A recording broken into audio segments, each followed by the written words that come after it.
John Ashley, one of the future producers of the A-Team, just can't get a break in Beast of the Yellow Night. He makes a deal with the devil to get out of a hairy situation and winds up living a life in different incarnations that he just can't enjoy. Hi everybody, and welcome to Psycho-Cinema Therapy.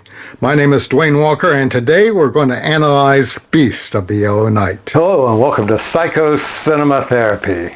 If you follow my channel, you'll notice that I am also a filmmaker. I have a movie, Wrestling Then and Now, which is on Tubi and Plex and was produced by the associate producer of Darren Aronofsky's award-winning movie, The Wrestler. That would be Evan Ginsberg. And I've got another movie that I'm putting out that I also want to be on streaming, just like Wrestling Then and Now. You can get it on Tubi and Plex. And I want my next movie, An American Backslider in the Philippines, From Lapu to the Stars, to also join it on that on the illustrious streaming channels. So I did release a 15-minute version of what I hope to accomplish in the movie, but in the spirit of that, I think I'm going to review a Filipino movie, in this case a movie that is directed by one of the most iconic, esteemed directors in the Philippine cinema scene, at least in the mid to late 70s. Eddie Romero.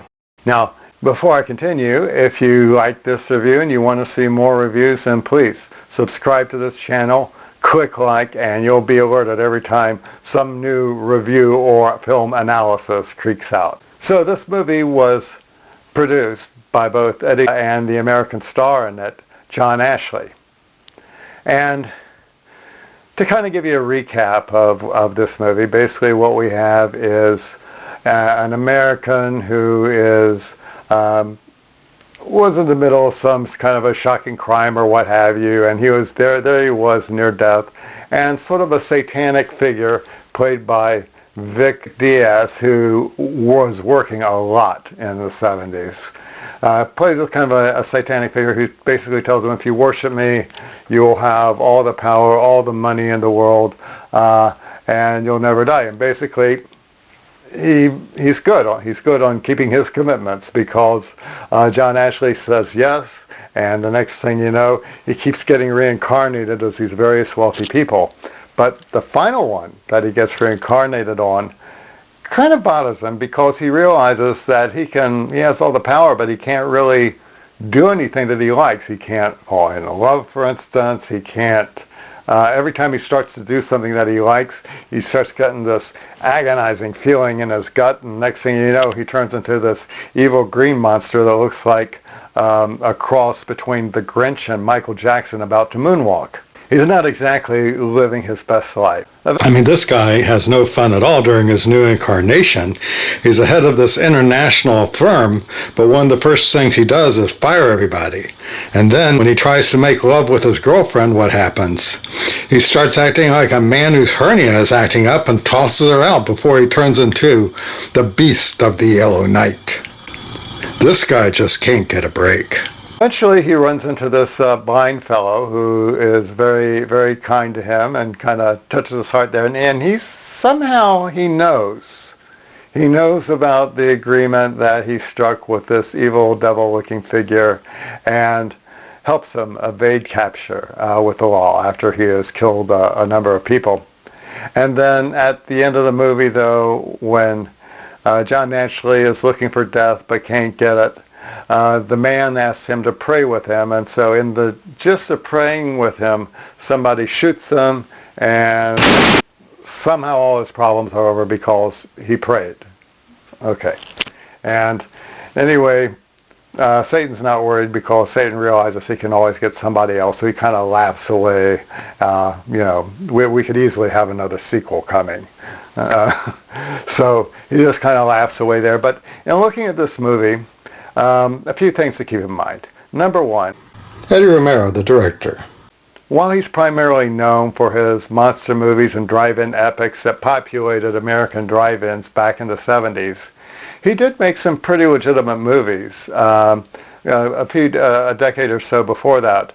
One of them was Raiders of Leyte Gulf, which focused on a combination of Americans and Filipinos who were trying to prepare the island of Leyte for MacArthur's, for when MacArthur would return to help win the war and kick the Japanese out.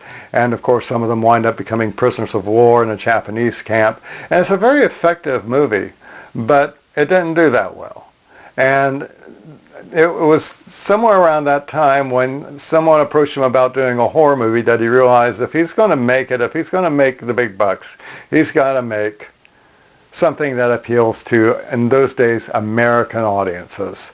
Hence, we start having movies like Black Mama, White Mama, Beyond Atlantis, and then, of course, Beast of Blood, and this movie, Beast of the Yellow Night.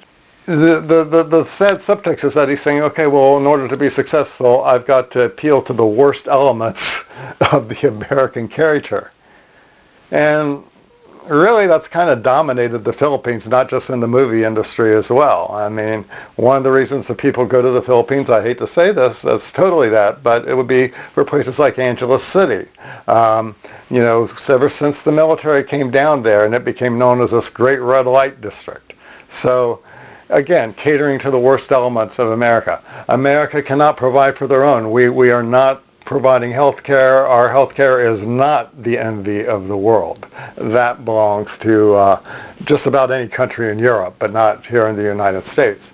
So we go to the Philippines, or some people go to the Philippines for inexpensive health care, and then go back to America where they vote for people who will be sure to make sure that our health care is the worst, most expensive health care that are. Talk about scummy people there. So in order for him to be successful, he has to pander to the worst elements of the American character. Now, let's look at John Ashley now. So John Ashley's coming out here. He sees cheap labor, free stuff, and he can basically make a number of horror movie epics on the fly, and so that works out for him. So when we look at this plot, we can look at this from two ways. One, from the American angle, we can look at it in a xenophobic way. Oh, here's a man that comes to the Philippines, and what do you know? What do you know that happens to this American? He winds up striking a deal with the devil. And then, from the Filipino point of view, though, you can look at that and you can go, see, you can't trust Americans. They come down here, they turn into their worst selves. They turn into banshees that look like a combo of the Grinch and Michael Jackson and just go on the warpath. We can't trust us Americans. So you basically have a movie which is catering to the both lack of trust. Now, I understand that it's also possible to watch this movie, as I did, as simply a scary movie, as simply a scary horror movie. And you can do that. And that's what I do as well. But I'm not going to be so ignorant as to deny that some of these negative interpretations can exist in both this movie, whether you're going from an anti-American perspective and talking about how Americans just turn into their worst selves ever when they come to a place like the Philippines, or whether you're a Filipino and you're saying, there's a reason we don't trust Americans, because when they come here, they turn into their worst possible selves. How can we stop this? Well, a problem's not going to solve itself until you recognize that a problem exists.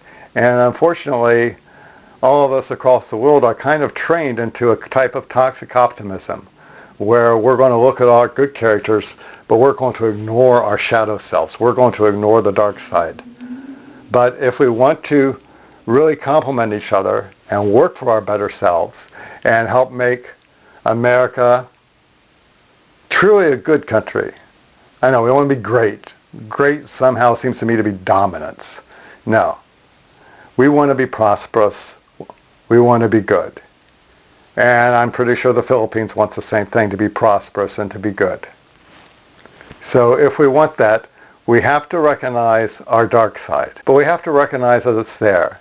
And we have to ask ourselves, is our dark side really evil? There's nothing wrong with wanting to live forever.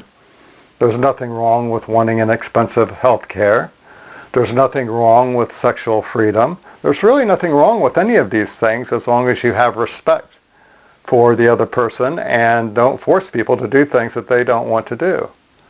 But unless we're willing to look at our shadow selves and acknowledge what they are and acknowledge the good points and the bad points, there's not going to be any progress.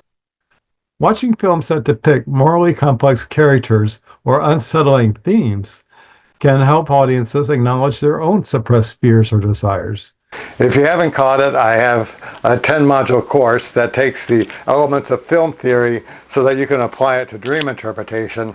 Movies like Joker, Black Swan, or Nightcrawler force viewers to confront aspects of human nature that are often ignored or denied. Engaging with them through films can lead to greater self-awareness and personal growth. But there can be progress if we learn to make friends with our demons. So thank you for watching. And if you liked what you saw and want to see more of it, then please hit like and hit subscribe. And you will be notified when there's more film analysis coming from Psycho-Cinema Therapy. Thank you for watching. Welcome to Psycho-Cinema Therapy, where film theory meets dream interpretation. A course that fuses film theory, dream interpretation, and personal transformation. Whether you love blockbusters, indie films, or even so bad they're good cult classics, you'll discover that every film and work of art has something to teach you. And not just about storytelling, but about your own mind, emotions, and path to success.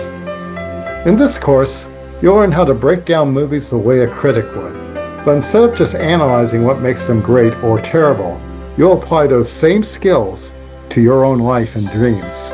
Imagine understanding your subconscious fears through horror movies, exploring your aspirations through sci-fi, and decoding your personal love story through romance films. If you've ever woken up from a dream and thought, what did that mean? Or if you've ever felt deeply moved by a film but didn't know why, this course will teach you to see the patterns, decode the symbols, and use storytelling techniques to reshape your own life.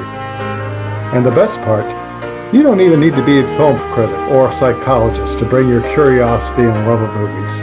By the time you finish, you'll never look at film or your own dreams the same way again. So what are you waiting for? Click the link below and let's embark on this cinematic journey together. Your story is waiting to be told. Let's make it epic.